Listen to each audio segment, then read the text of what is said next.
Hello everyone, welcome back to our channel, where we continue to explore the profound wisdom of the Dharma and the subtle yet transformative rituals of Buddhist practice. Today, we invite you to contemplate something so simple that it often gets overlooked: offering.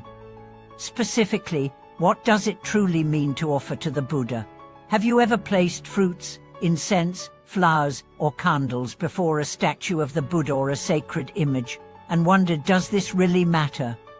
Does the Buddha need this? And more importantly, is there one offering that is more powerful, more universally accessible, and more spiritually potent than all others? In this episode, we'll explore how a single cup of pure water, offered with sincerity, may carry more merit than the most elaborate displays of ritual. Let's begin by revisiting a foundational truth in Buddhism. The Buddha does not require our offerings. He's not a deity sitting in judgment, tallying our gifts or withholding blessings until we satisfy some ritual quota. He's the embodiment of perfect awakening, beyond need, beyond want, beyond ego. So what do we offer? Not for him but for us. Offering is not about satisfying the Buddha, it's about transforming the one who offers. When you place an item before a Buddha image, you're engaging in a ritual of reverence, gratitude, humility, and purification.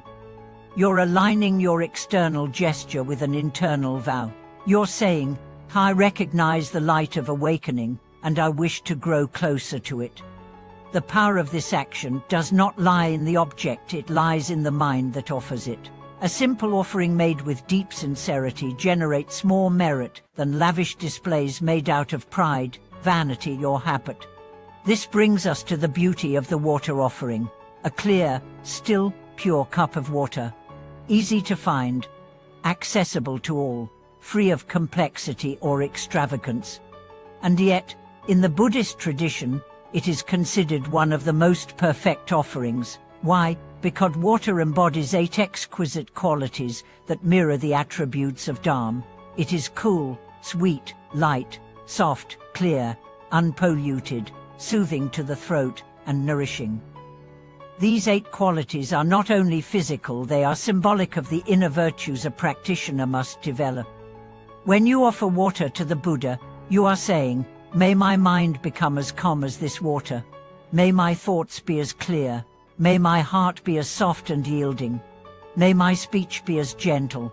May my intentions be as pure. In that moment, the act of pouring becomes a mirror of your aspiration. The cup becomes a vessel of transformation. Let's take a closer look at the act of offering. It begins not with the hands, but with the mind. Before you prepare your altar, you prepare your heart. You select a clean cup, fill it with pure water, ideally filtered or bowled, and place it gently before the image of the Buddha. You might light incense, not as a demand for attention, but as a reminder of impermanence, of fragrance dissolving into space. Then, as you place the water on the altar, you offer it with a silent prayer. May this water represent my wish for clarity. May it purify my greed, my anger, my delusion. May it refresh all beings suffering from the fires of samsara. In monasteries across the world, monks and nuns rise before dawn to perform water offerings. There is no audience, no applause. Just the quiet sound of vessels being filled, bowls being ranged, altars being honored. Why continue such a simple act, day after day, year after year? Because in its simplicity lies its power. It teaches mindfulness, it trains respect, it cultivates humility, and it connects the practitioner to a lineage of sincerity stretching back to the Buddha himself.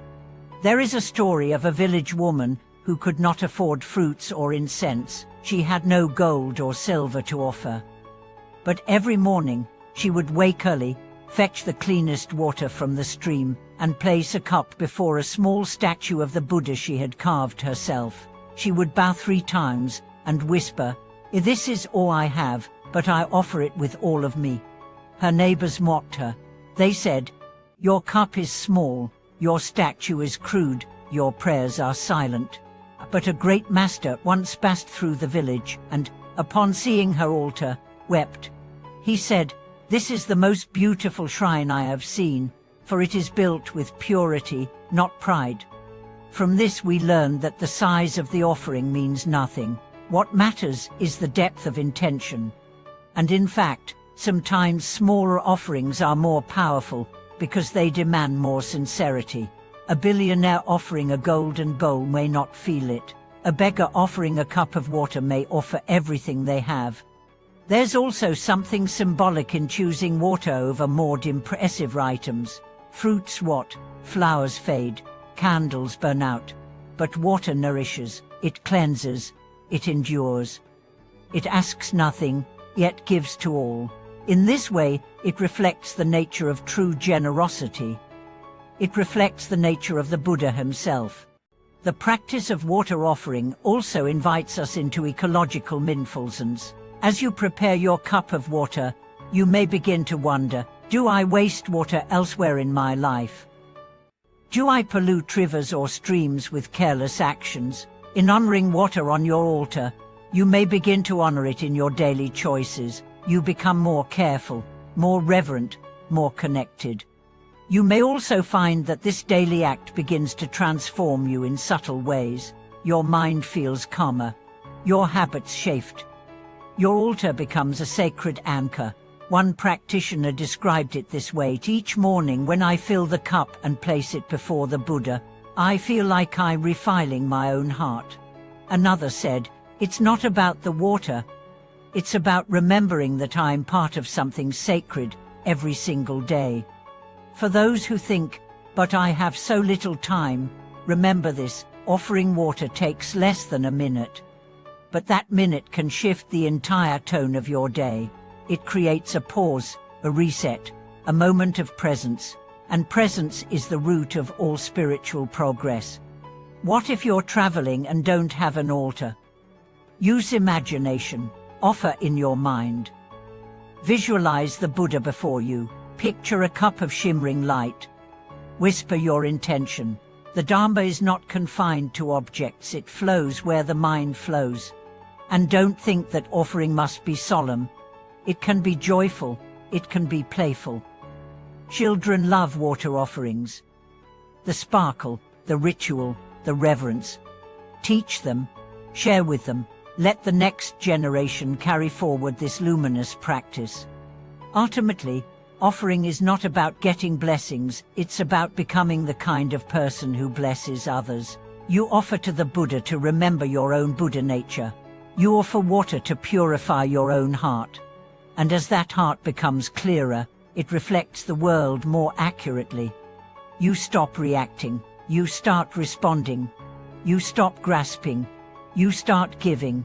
You stop fearing, you start flowing. Thank you for watching this video.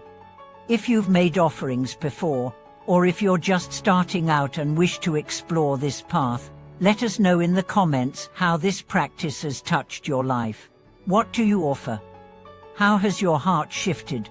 Please like, subscribe, and share this with anyone who might benefit from the reminder that even a single drop of clear water, offered with a pure heart, is a path to awakening. Until next time, may your cup be full and your mind serene. See you again soon.